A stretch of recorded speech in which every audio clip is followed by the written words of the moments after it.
میرے بھائی بزرگوں اور دوستوں، اللہ جل شانہ نے دنیا کے اندر انسانیت کو بھیجا اور اس انسانیت کو سیدھا راستہ دکھانے کے لیے ہر دور میں اللہ جل شانہ نے انبیاء علیہ الصلوۃ والسلام کو بھیجا۔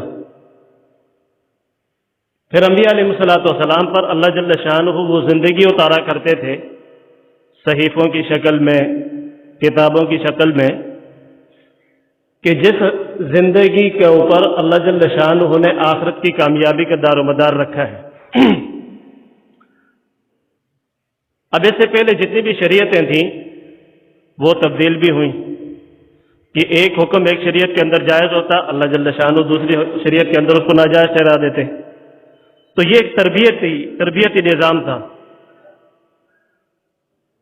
اور جیسے عام طور پہ آدمی دیکھتا ہے کہ چھوٹا بچپن، جب بچے کا بچپن ہوتا ہے تو اس میں بچے کے کپڑے کا سائز الگ، پھر جیسے جو ہے نا وہ تھوڑا سا 1 سال بعد اور بڑا ہوتا ہے تو سائز الگ، پھر 5 سال 10 سال کرتے کرتے یہ 30 سال کی عمر تک جب پہنچتا ہے تو اس کا جسم ٹھہر جاتا ہے۔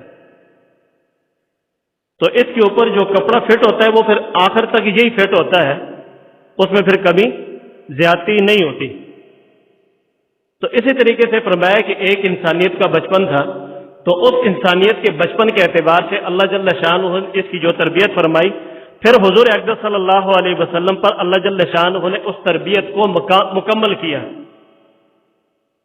اور پھر جو شریعت اور جو کتاب اللہ جل شانہ نے حضور اقدس صلی اللہ علیہ وسلم پر اتاری، اس کے بارے میں اللہ جل شانہ نے قرآن کے اندر اعلان فرمایا، الیوم اکملت لکم دینکم واتممت علیکم نعمتی وردیت لکم الاسلام دینا، کہ میں نے جو کتاب تمہارے اوپر نازل کر دی، جو شریعت تمہارے اوپر نازل کر دی، اب یہ مکمل ہو گئی، اب اس کے اندر کسی چیز کی بھی جو نا کمی بیشی کو گنجائش نہیں ہے۔ اب جو بھی کامیاب ہونا چاہتا ہے وہ اسی راستے سے کامیاب ہوگا، کہ جو راستہ حضور اقدس صلی اللہ علیہ وسلم کو دیا گیا، اس کے علاوہ اور کوئی راستہ کامیابی کا بالکل بھی کوئی گنجائش ہی نہیں بنتی۔ تو اللہ جل شانہ نے قرآن پاک اتارا حضور پاک صلی اللہ علیہ وسلم پر، اور اس قرآن پاک کے شروع میں اللہ جل شانہ نے ساری دنیا کے جتنے بھی ادیب، جتنے بھی فلاسفر، جتنے بھی پڑھے لکھے لوگ تھے، ان سب سے اللہ جل شانہ نے اپنی جہالت کا اعتراف کروایا۔ الف لام میم، بتاؤ جی الف لام میم کا کیا مطلب ہے؟ اب جتنے بھی عرب تھے اور جتنے بھی اپنے آپ کو جو نا وہ یعنی بلاغت اور فصاحت کی جو نا وہ شہنشاہ مانتے تھے، وہ بھی عاجز آ گئے۔ تو اللہ جل شانہ نے شیخ الحدیث صاحب کو بھی، شیخ القرآن صاحب کو بھی، عالم صاحب کو بھی، مفتی صاحب کو بھی عاجز کر دیا کہ وما اوتیتم من العلم الا قلیلا، تمہیں تو وہ ملا جو میں نے دیا، اگر میں نہ دیتا تو تمہیں بھی کچھ نہ ملتا۔ تو اللہ جل شانہ نے اعتراف کروایا کہ ہمیں سمجھ نہیں ہے کہ جب معاشرت خراب ہو جاتی ہے تو اس معاشرت کو خراب کرنے کے لیے، اس خراب معاشرت کو ٹھیک کرنے کے لیے کیا طریقہ ہے، یا اللہ ہمیں نہیں پتا۔ جب معیشت خراب ہو جاتی ہے، اس معیشت، بگڑی ہوئی معیشت کو ٹھیک کرنے کا کیا طریقہ ہے، یا اللہ الف لام میم، الف لام میم یہ بتاتا ہے کہ ہمیں بگڑی ہوئی زندگیوں کو ٹھیک کرنے کا طریقہ نہیں آتا۔ جب معاشرت خراب ہو جائے، جب معیشت خراب ہو جائے، جب معاملات خراب ہو جائیں، جب اخلاق خراب ہو جائیں، عبادات خراب ہو جائیں، اور فرمایا کہ سیاست خراب ہو جائے، تو جو بھی شعبہ خراب ہوگا اس خراب شعبے کو ٹھیک کرنے کا علم یہ سارے دنیا کے انسانوں سے اللہ جل شانہ نے اعتراف کروایا کہ ہمیں کچھ بھی پتہ نہیں کہ اس کو کیسے ٹھیک کیا جائے گا۔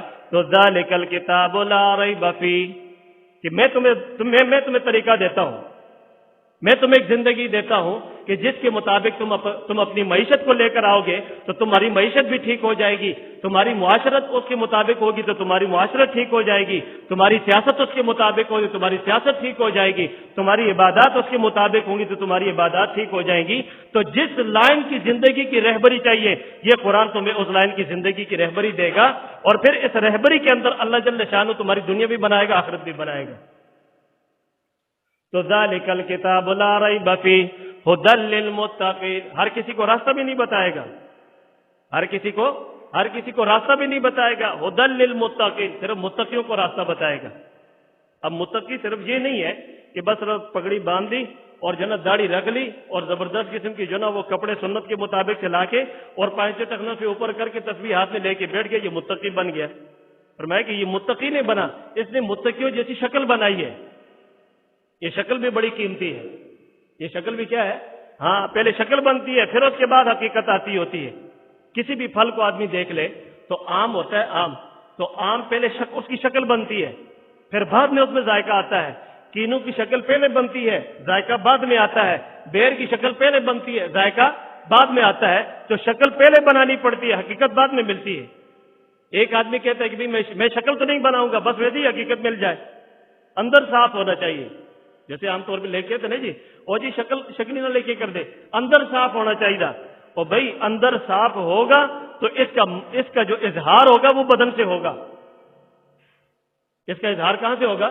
یہ 14 اگست ہوتی نا، تو 14 اگست میں چھوٹے چھوٹے بچے اب جو ہے وہ ان کی جو نا ادھر بیج لگے ہوئے ہیں، ہاتھ میں جھنڈے پکڑے ہوئے ہیں، گاڑی کے اوپر دیکھو تو پاکستان کا جھنڈا، گھروں کے اوپر دیکھو تو پاکستان کا جھنڈا، اور تو چھوڑو، یعنی ایک نافرمانی والا کام بھی آج کل شروع ہو گیا ہے۔ ادھر جو ہے نا وہ اسٹیکر لگا رہے ہیں، گالوں کے اوپر بھی کیا کر دیتے ہیں، ادھر بھی پاکستان کا جھنڈا، سر کے اوپر دیکھو تو پاکستان کا جھنڈا، کپڑے بھی دیکھو تو پاکستان کا جھنڈا، ہر جگہ جھنڈا ہی جھنڈا، ہر جگہ کیا ہوتا ہے جی، ہر جگہ جھنڈا ہی جھنڈا ہوتا ہے۔ اب مولوی صاحب کہتے ہیں بھائی یہ کیا کر رہے ہو، یہ کیا کر رہے ہو کہ بھائی جو نا 14 اگست ہے، کیا ہے 14 اگست ہے۔ اور بھائی 14 اگست ہے تو کیا ہوا، 14 اگست ہے تو کیا ہوا کہ نہیں جی پاکستان آزاد ہوا تھا، پاکستان، اور بھائی پاکستان تو ویسے بھی آزاد ہے، یہ کیوں کرتے ہو کہ جی پاکستان سے محبت کا اظہار کر رہے ہیں، پاکستان سے محبت کا اظہار کر رہے ہیں۔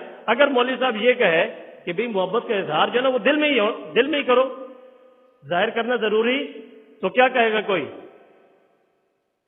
آدمی کیا کہے گا؟ ہر آدمی وہ بالکل ان پڑھ سے ان پڑھ آدمی بھی ہو تو وہ کیا کہے گا؟ نہیں جی اظہار ضروری ہے۔ اظہار کیا ہے؟ اظہار ضروری ہے۔ اگر پاکستان کی محبت دل کے اندر ہے تو دل کے اندر کیا پتہ چلے گا کہ بھی پاکستان سے محبت کرتا ہے کہ نہیں کرتا؟ اظہار ضروری ہے۔ تو لا الہ الا اللہ دل کے اندر پڑا ہوا ہو، اس کا اظہار محمد رسول اللہ یہ ضروری ہے۔ اظہار محمد رسول اللہ کی صورت میں تو محمد رسول اللہ یہ صرف داڑھی کے اندر نہیں، محمد رسول اللہ صرف پگڑی کے اندر نہیں، محمد رسول اللہ صرف لباس کے اندر نہیں، محمد رسول اللہ عبادات کے اندر بھی، محمد رسول اللہ معاشرت کے اندر بھی، محمد رسول اللہ معاملات کے اندر بھی، محمد رسول اللہ سیاست کے اندر بھی، اور محمد رسول اللہ قضاء کے اندر بھی۔ ہر لائن کے اندر محمد رسول اللہ کی رہبری، اور ہر لائن کا تقوی جو تھا، ہر لائن کا تقوی، ہر لائن کا تقوی جیسے دنیا کے اندر ہر آدمی کا اپنا اپنا کام ہوتا ہے۔ ایک دفعہ مولوی صاحب نے امام صاحب سے مسجد کے تو انہوں نے ترغیب دی کہ جی مسجد کے اندر جو صفائی کرے گا، حور کے ساتھ نکاح ہوگا، یہ ہوگا وہ ہوگا، صفائی کی ترغیب دی۔ تو اس جو بڈیرا تھا وہاں کا جو چودھری تھا تو وہ نماز کے بعد جو نا اس نے جھاڑو ہاتھ میں لیا اور صفائی کرنے لگا۔ تو مولوی صاحب نے اس کا ہاتھ پکڑا، او جی چودھری صاحب یہ تسی کیا کر دے لگے تھے، یہ آپ کیا کر رہے ہو، یہ جو نا آپ چھوڑو ادھر آؤ۔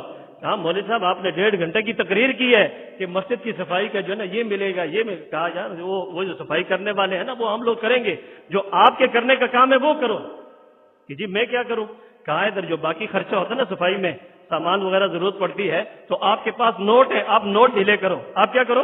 اوروں کے پاس نوٹ نہیں ہے، مال نہیں ہے، تو لہذا جہاں پہ جان لگنی ہے وہاں پہ جان لگانے والے جان لگائیں گے، اور جہاں پہ مال لگنا ہے وہاں پہ مال لگانے والے مال لگائیں گے۔ تو تقوی مال کی لائن سے بھی، اعمال کی لائن سے بھی، اور عبادات کی لائن سے بھی، معاشرت کی لائن سے بھی، ہر لائن کا تقوی ضروری ہے۔ ہر لائن کا تقوی، جس لائن کا تقوی ہوگا اسی لائن کا اللہ جل شانہ راستہ کیا کر دے گا؟ کھول دے گا۔ تو اب میرے بھائی دوستو، اسی تقوی کو حاصل کرنے کے لیے یہ رمضان کا مہینہ ہے۔ ہر لائن کا تقوی ملے، یہ نہیں کہ صرف عبادات میں۔ آج تو اللہ معاف کرے جو نا ہم اس چیز کو بھول چکے ہیں۔ جیسے پچھلے جمعے بھی میں نے عرض کیا تھا کہ بھی ہم تو اعمال کے عادی بن جائیں، ہم اس میں کیا بن جائیں؟ اعمال کے عادی بن جائیں۔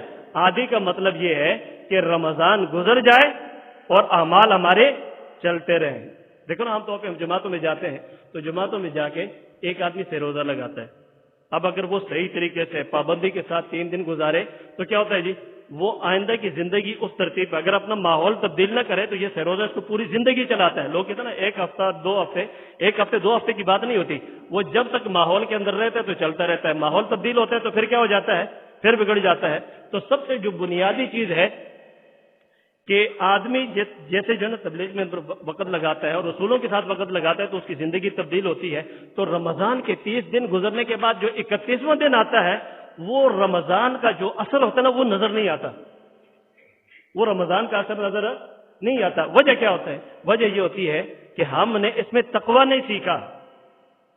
6 ختم تو کر لیے، 7 ختم بھی کر لیے. بعض ہے نا الحمدللہ بہت سارے ساتھی ایسے ہیں کہ قرآن کی تلاوت، صبح بھی قرآن کی تلاوت، شام کو بھی قرآن کی تلاوت، جس وقت دیکھو قرآن کی تلاوت. لیکن جو ہے نا جیسے رمضان کا مہینہ ختم ہوا اور عید آئی، اگلے دن وہ بیچارہ نماز میں بھی نظر نہیں آتا. تو اب وجہ کیا ہے کہ تقوی نہیں سیکھا، تقوی نہیں سیکھا. تو اس تقوی کو حاصل کرنے کے لیے اپنے آپ کو پورے دین کا، جتنا بھی اللہ جل شانہ کا دین ہے اس سارے دین کا اپنے آپ کو پابند کرنا. اب بعض چیزیں دیکھو نا ہم مجبوری کے طور پر کرتے ہیں. بعض چیزیں جیسے فجر کی نماز ہم جلدی پڑھتے ہیں. رمضان میں ہم فجر کی نماز کیا کرتے ہیں؟ ہمارے ہاں 4:40 پہ ہے. اگر یہ غیر رمضان میں ہوتا تو یہ آگے جا کے وہ 5:15 بجے تک چلی جاتی. یہی ہوتا نا جی. اب جیسے ہی رمضان ختم ہوگا تو پھر کیا اعلان ہوگا جی کہ جی ویسے 4:40 پہ ہوتی ہے تو اب نماز کب ہوگی جی؟ ہاں تو 5:30 بجے 5:15 بجے کے قریب ہوگی. تو اب جو آدمی رمضان کے اندر اس نے اپنی عادت بنائی ہوئی ہے کہ جیسے ہی فجر پڑھی اور جا کے سو گیا، فجر پڑھتے ہی ہم تو 5 منٹ کا درس کرتے ہیں نا جی. تو وہ بات تو ایسے ہے کہ وہ 5 منٹ کا درس بھی سننا ان کے لیے مشکل ہے. وہ سلام پھیرا، ایک سلام ادھر دوسرا سلام ادھر چپلوں والی جگہ پہ، یہ ہے بہت سارے. تو اب مسئلہ یہ ہے کہ ایسے جو آدمی اپنے آپ کو اس چیز کا جو ہے نا وہ بنا لے، عادی بنا لے، تو جیسے ہی رمضان گزرے گا تو اس کی عادت کیا بنی ہوگی؟ خراٹے لینے کی. تو فجر میں اس کی آنکھ کھلنی پھر کیا ہے؟ مشکل ہے. چاہے رمضان ہو غیر رمضان ہو، اشراق کی نماز تک آدمی جو ہے نا ذکر تلاوت میں رہے. جن کو اللہ جل شانہ نے فراغت دی ہوئی ہے تو وہ رمضان کے مہینے میں بھی کوشش یہ کریں کہ فجر کی نماز اگر جلدی پڑھ لی ہے تو جو بیمار ہیں یا جو مثال کے طور پر جن کو دن کو آرام کرنے کا وقت نہیں ملتا تو اللہ جل شانہ نے اجازت بھی دی ہے کہ یہ جا کے کیا کر لیں؟ آرام بھی کر لیں. لیکن یہ جو ہم جلدی اس وقت سے پڑھتے ہیں کہ بہت سارے لوگ ایسے ہیں کہ وہ اگر مثال کے طور پر اگر جلدی نہیں پڑھی تو یا تو وہ اپنے گھر میں ہی پڑھ لیں گے یا پھر کیا ہوگا تھوڑا سا لیٹیں گے، او جی 5:30 بجے نماز تھی جی، تو وہ ادھر ہی لیٹے اور فجر کی نماز بھی چلے گی. تو فرض روزہ رکھنا یہ بھی ضروری، لیکن اس سے زیادہ اہتمام نماز کا ہے.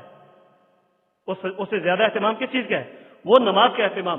تو ہم اپنی فرض نمازوں کا اہتمام اس اعتبار سے کریں کہ یہ رمضان کا مہینہ جب ختم ہو تو ہم اس نماز کے عادی بن چکے ہوں. ہم اس نماز کے کیا بن چکے ہوں؟ عادی کیا چیز ہوتی ہے؟ عادی اس چیز کو کہا جاتا ہے کہ آدمی اس چیز کا عادی ہوتا ہے کہ جس کے نہ ملنے پر آدمی پریشان ہو. یہی نسوارچی ہوتے ہیں نا، نسوارچی جو نسوار ڈالنے والے ہوتے ہیں تو رمضان میں پریشان ہوتے ہیں کہ نہیں ہوتے؟ رمضان میں پریشان ہوتے ہیں. کیوں پریشان ہوتے ہیں؟ یہ اس وجہ سے پریشان ہوتے ہیں کہ عادت پوری نہیں ہو رہی، عادت پوری نہیں ہو رہی. تو ایسے جب رمضان گزر جائے تو ہمیں نماز کے بغیر جو نا ہمارے سر میں درد ہو، قرآن کی تلاوت نہ ہو تو ہمارے سر میں کیا ہو؟ درد ہو. کیوں جی؟ کہ عادت پوری نہیں ہوئی. اب جس کے سر میں درد نہیں ہوا تو وہ جان لے کہ اس کی عادت بنی ہی نہیں. اس کی عادت رمضان کے اندر اس نے اعمال تو کیے لیکن اپنے آپ کو اعمال کا عادی نہیں بنایا. اپنے آپ کو اعمال کا عادی، تو اپنے آپ کو اعمال کا عادی بنانا. تو اس کے لیے میرے بھائی بزرگ دوستو سب سے جو بنیادی چیز ہے نا جی وہ ہے وَاصْبِرْ نَفْسَكَ مَعَ الَّذِينَ يَدْعُونَ رَبَّهُمْ، کہ اپنے آپ کو انسان اس ماحول کے ساتھ جوڑے جو اللہ کو یاد کرنے والوں ماحول ہو. اپنے آپ کو اس ماحول کے اندر آدمی جوڑے رکھے. تو اس کے لیے میرے بھائی بزرگ دوستو